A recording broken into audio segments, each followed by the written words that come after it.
Okay, real quick. Do you want me to tell you how to win? I know many people that are just stuck in situations and can't move past them. But do you want me to explain to you how? All right, what I need you to do, I need you to go get your notebook because you know I'm an educator by profession or by education. So I'm gonna need you to take notes and make for certain you save this video so you can go back and review your notes and ensure you got it. Don't forget, did I say save this video? Make sure you save this video also. I'm gonna do my best to explain it as quickly as possible. However, if you need further explanation, no big deal. I'm an educator. Just let me know and I'll start to break it down. Okay, let's start at the basics. You have to understand that you are a triune person. What do I mean when I say triune? You have a body, you have a soul, and you have a spirit. I really wish I had a whiteboard up here so I can demonstrate and give you a visual presentation. But you have a body, you have a soul, and you have a spirit. And inside your soul holds your will, your emotions, and your mind. And that's where the battle is, in your soul. All right, let's just connect it to the Word of God. The Word of God states, may you prosper and be in good health, even as your soul prospers. Not your body, not your spirit, your soul.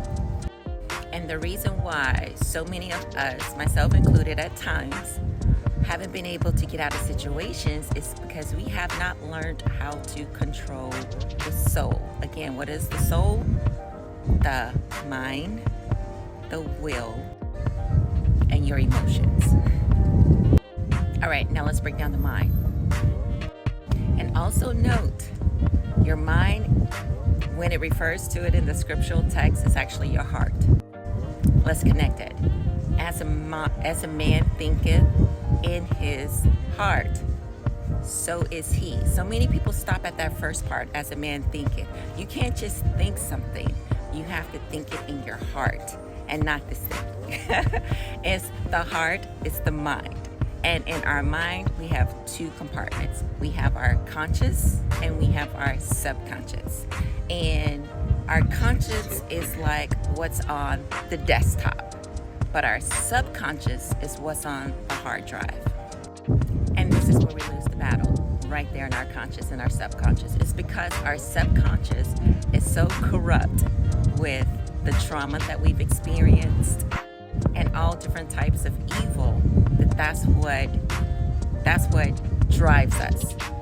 We have to reprogram that. Because remember, your spirit, your soul, and your body.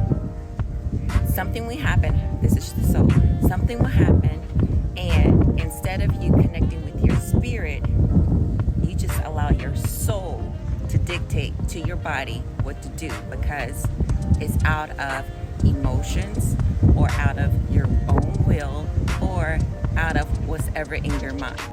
I used to counsel young people, especially young ladies. And many times the reality is they didn't believe like they deserved beautiful greatness, to be treated like queens. Therefore, they acted like they were servants and they were on the receiving end of that.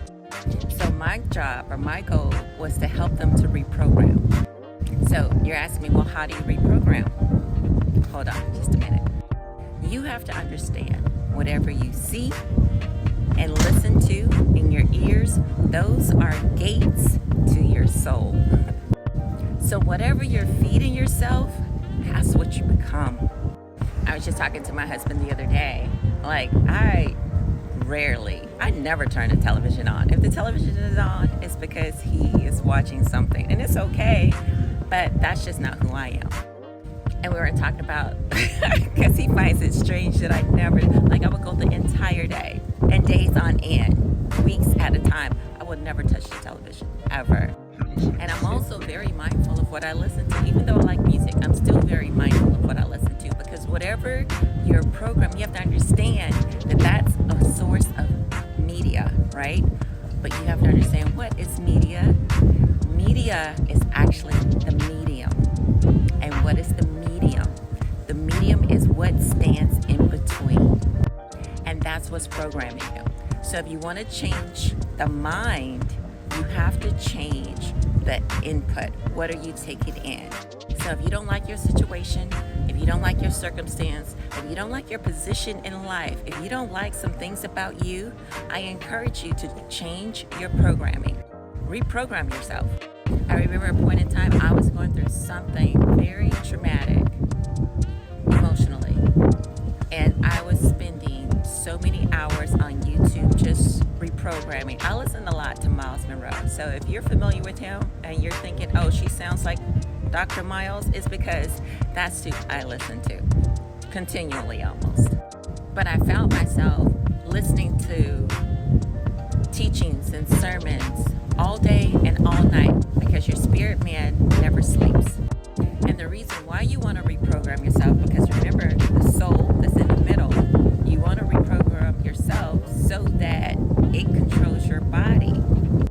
So when those situations or whatever happens that you don't like and you want to change, one, you don't bend to that will. Two, you don't become emotional about it. And three, your mind is already made up to whatever your spirit man is saying, because your spirit man should be connected to what God is saying. So in a nutshell, that is how you win in life. That is how you win over situations. You have to reprogram your soul, which is your mind, to be connected to your spirit, which is aligned to the will of God. And now that I mentioned will, one of the most powerful things that God gave us was will. And also one of the most dangerous things that God gave us was will. And you just want to make for certain that your will aligns with His will. And again, all of that is in your soul. So note, the whole battle is in the soulish realm. Your mind, your will, mind, will, and emotions. Once you learn how to control them, life becomes a lot more simple. All right, let me know if you have any other questions.